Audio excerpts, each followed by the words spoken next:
ലോകകപ്പിൻ്റെ knockout റൗണ്ടിൽ ഒരിക്കൽ കൂടി ലോക ഫുട്ബോളിലെ വമ്പൻ ശക്തിയാണെന്ന് തെളിയിച്ച് ഫ്രാൻസ്. സ്വീഡനെ എതിരില്ലാത്ത 3 ഗോളുകൾക്ക് തകർത്താണ് ഫ്രഞ്ച് പട പ്രീ ക്വാർട്ടറിലേക്ക് കുതിച്ചത്. ആദ്യ വിസിൽ മുതൽ അവസാന വിസിൽ വരെ പന്ത് കൈവശം വച്ചും അതിവേഗ ആക്രമണങ്ങളിലൂടെയും കൃത്യമായ പാസിങ്ങിലൂടെയും ഫ്രാൻസ് മത്സരം പൂർണ്ണമായും നിയന്ത്രിച്ചു. സ്വീഡൻ പ്രതിരോധിക്കാൻ ശ്രമിച്ചെങ്കിലും ഫ്രാൻസിൻ്റെ മുന്നേറ്റങ്ങൾക്ക് മുന്നിൽ അവർക്ക് മറുപടി കണ്ടെത്താനായില്ല.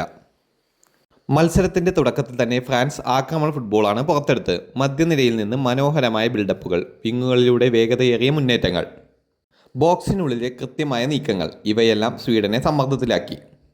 ആദ്യ ഗോൾ വന്നതോടെ ഫ്രാൻസ് കൂടുതൽ ആത്മവിശ്വാസത്തോടെ കളിച്ചു. സ്വീഡൻ സമനിലയ്ക്കായി ശ്രമിച്ചെങ്കിലും ഫ്രാൻസിൻ്റെ പ്രതിരോധം ഒരവസരവും എളുപ്പത്തിൽ അനുവദിച്ചില്ല. കളിയുടെ 20-ാം മിനിറ്റിൽ കിലിയൻ എംബാപ്പെ ഗോൾ നേടിയെങ്കിലും അത് ഓഫ് സൈഡ് കാരണം അനുവദിച്ചില്ല. എന്നാൽ ഫ്രാൻസ് അതുകൊണ്ട് തളർന്നില്ല. തുടർച്ചയായി ആക്രമണം നടത്തിയ അവർ ആദ്യ പകുതിയുടെ അവസാന നിമിഷമായ 45-ാം മിനിറ്റിൽ ലീഡ് സ്വന്തമാക്കി. മൈക്കിൾ ഒലീസയുടെ കൃത്യമായ പാസിൽ നിന്ന് കിലിയൻ എംബാപ്പെ മനോഹര ഫിനിഷിങ്ങിലൂടെ വലകുലുക്കി ഫ്രാൻസിനെ മുന്നിലെത്തിച്ചു. രണ്ടാം പകുതി ആരംഭിച്ചതോടെ ഫ്രാൻസ് ആക്രമണത്തിൻ്റെ വേഗം വീണ്ടും ഉയർത്തി. 53-ാം മിനിറ്റിൽ വീണ്ടും മൈക്കിൾ ഒലീസയുടെ അതിമനോഹരമായ ത്രൂ ബോൾ സ്വീകരിച്ച ബ്രാഡ്ലി ബാർക്കോള ഗോൾ കീപ്പറെ മറികടന്ന് പന്ത് വലയിലെത്തിച്ചു. സ്കോർ 2-0. അതോടെ സ്വീഡൻ പൂർണ്ണമായും സമ്മർദ്ദത്തിലായി. അതോടെ അവസാനിച്ചില്ല. 74-ാം മിനിറ്റിൽ ഫ്രാൻസിൻ്റെ സൂപ്പർ സ്റ്റാർ കിലിയൻ എംബാപ്പെ തൻ്റെ 2ാം ഗോൾ നേടി മത്സരത്തിന് അവസാനം ഉദ്യോഗത്തി. ഈ ഗോളിന് പിന്നിലും മൈക്കിൾ ഒലീസയുടെ കൃത്യമായ പാസിംഗ് മികവായിരുന്നു. മത്സരത്തിൽ 2 അസിസ്റ്റുകളുമായി ഒലീസെ ഫ്രാൻസിൻ്റെ ആക്രമണത്തിൻ്റെ ഹൃദയമായി മാറി. ഈ മത്സരത്തിൽ കിലിയൻ എംബാപ്പെ തന്നെയായിരുന്നു ഏറ്റവും വലിയ താരം. 2 ഗോളുകൾ നേടിയ അദ്ദേഹം ലോകകപ്പിലെ തൻ്റെ ഗോൾ റെക്കോർഡും കൂടുതൽ ഉയർത്തി. മൈക്കിൾ ഒലീസെ ഗോൾ നേടിയില്ലെങ്കിലും 2 അസിസ്റ്റുകളും നിരവധി നിർണായക അവസരങ്ങളും സൃഷ്ടിച്ച് മാൻ ഓഫ് ദ മാച്ചിനൊപ്പമുള്ള പ്രകടനം പുറത്തെടുത്തു. ബ്രാഡ്ലി ബാർക്കോള തൻ്റെ ഗോൾ കൊണ്ട് ആക്രമണ നിരയ്ക്ക് കൂടുതൽ കരുത്തേകിയപ്പോൾ ഉസ്മാൻ ഡെംബലെ വലത് വിങ്ങിൽ നിരന്തരം സ്വീഡൻ പ്രതിരോധത്തെ ബുദ്ധിമുട്ടിച്ചു.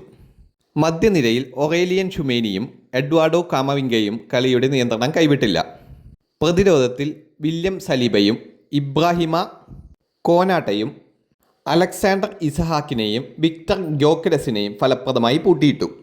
സ്വീഡൻ ആവട്ടെ ചില നല്ല മുന്നേറ്റങ്ങൾ നടത്തിയെങ്കിലും അവസാന 3-ൽ കൃത്യതയില്ലാത്തത് അവർക്ക് തിരിച്ചടിയായി. ഫ്രാൻസിൻ്റെ വേഗതയേറിയ ആക്രമണങ്ങളും ഉറച്ച പ്രതിരോധവും സ്വീഡനെ പൂർണ്ണമായും നിശബ്ദരാക്കി. 25 ഷോട്ടുകൾ ഉതിർത്ത ഫ്രാൻസ് ആരാധകർക്കായി ആധികാരികമായി തന്നെ മത്സരം സ്വന്തമാക്കി.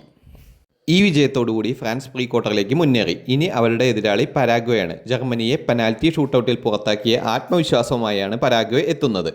എന്നാൽ സ്വീഡനെതിരായ ഈ പ്രകടനം ആവർത്തിക്കാൻ കഴിഞ്ഞാൽ ഫ്രാൻസിനെ തടയുക എന്നത് ഏതു ടീമിനും വലിയ വെല്ലുവിളിയാകും.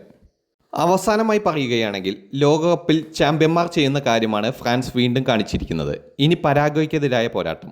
അവിടെ ആരാകും അവസാനമായി ചിരിക്കുക? കാത്തിരുന്ന് കാണാം. നിങ്ങളെപ്പോലെ ഞാനും ആകാംക്ഷയിലാണ്.